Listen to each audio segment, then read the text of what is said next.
What is going on, guys? Welcome back to the channel. My name is Hayden. This is where we talk about all things business, finance, and entrepreneurship related.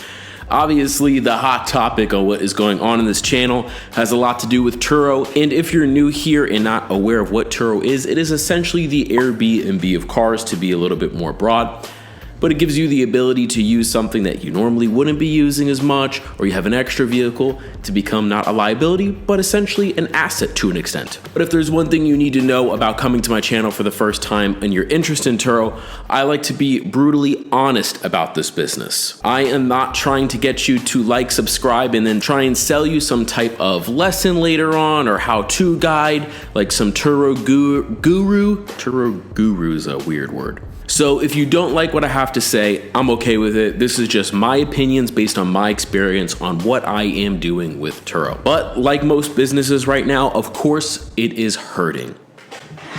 And a quick side note here, guys. If you're home and bored alone, your TURO business isn't renting right now, and you have some extra time on your hands, you could do what I'm doing and start investing with WEBULL. I've been using this time to experiment a little bit more in my trading with WEBULL on ETFs, and I've been doing pretty well. If you guys want to get into the market, link down below. You will get 2 free stocks to just deposit $100. No gimmicks. And I get 2 free stocks. Good for you, good for me, good for the economy. All right, back to the video. Now, obviously, I don't need to go into depth on why it's having such an issue right now. Luckily, my health is okay, and my friends and family, and I hope yours is as well, because as important as business can be to our livelihood, you can't necessarily buy your health. So the problem, or I should say the dilemma. So the dilemma I'm in right now with TURO is, like I said, this isn't necessarily TURO's fault that we've had no business, or at least I haven't had any business for the last 2 months. I finally, just last week, now that we have reopened in Florida, to an extent, it's very limited to reopen, but I've had $370 in business so far, which is nothing. I'm gonna show you a screenshot right here of what I did this time last year with these same 2 cars. As you can see, May was well over $2,000. April was about $1,200 to $1,300, and I did $1,600 in March. Now I'm gonna show you what I did this year. Not great. If you're wondering why it's all blurred out, right, I'm not going to sell you a program later on, but I want you to subscribe because I will do an in-depth review of my entire 2019 earnings coming up. So yeah, it's definitely taken a hit, and again, it's not TURO's fault. It's this whole situation that is happening. However, TURO could do something to help. If you've seen my video before on the issues I have with TURO and why I consider leaving TURO all the time, I don't feel that it is any type of partnership at all. Everything is much more leniency on renters than it is to hosts, and I believe it should definitely be a much more fairer platform, but we have nothing to compare it to because this is really the biggest rideshare company out there. Now, of course, there are hosts that take advantage of their renters and they come up with fees, and then it hurts the rest of us, and in the end it hurts TURO. So I understand the strictness, and I understand, some of the costs that they have. But this is a time where not just we're hurting, but TURO, the company, is hurting too. We're not getting rentals, they're not getting revenue.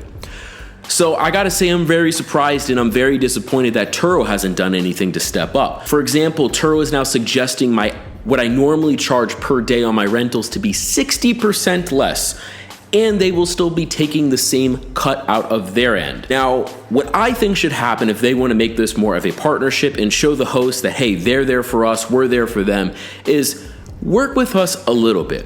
For example, maybe don't take a cut out of extras or out of deliveries. Maybe drop the cut back down to 65% or maybe 50% just for this time being until everything starts to reopen, because it's a win-win for not just TURO, for the host, and for the renter.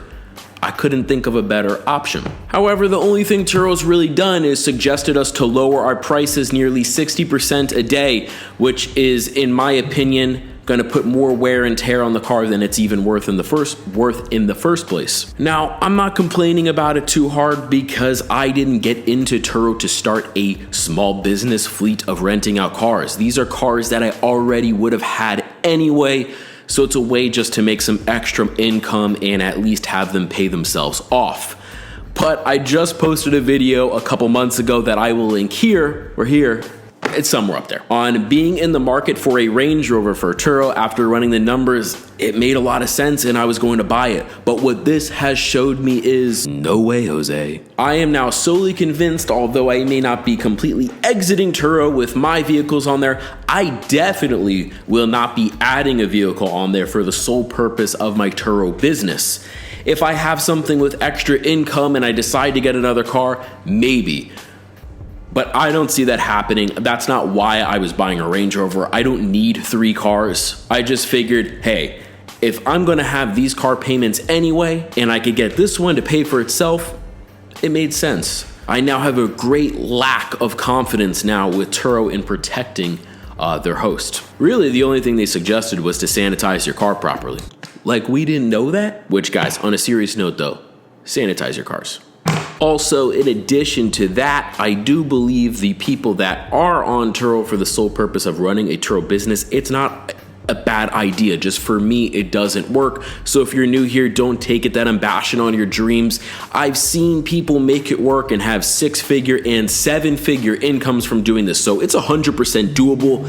It's just not for me. So guys, I mean, that's pretty much my 2 cents on this whole deal. It's a really great lack of confidence now with TURO. But either way, guys, I wish you the absolute best of luck. If you found the video helpful, beneficial to you, please consider subscribing, smashing that like button, and drop a comment down below. I love hearing about what you guys think about this, how the TURO market is going in your area. And until next time, thanks so much for watching.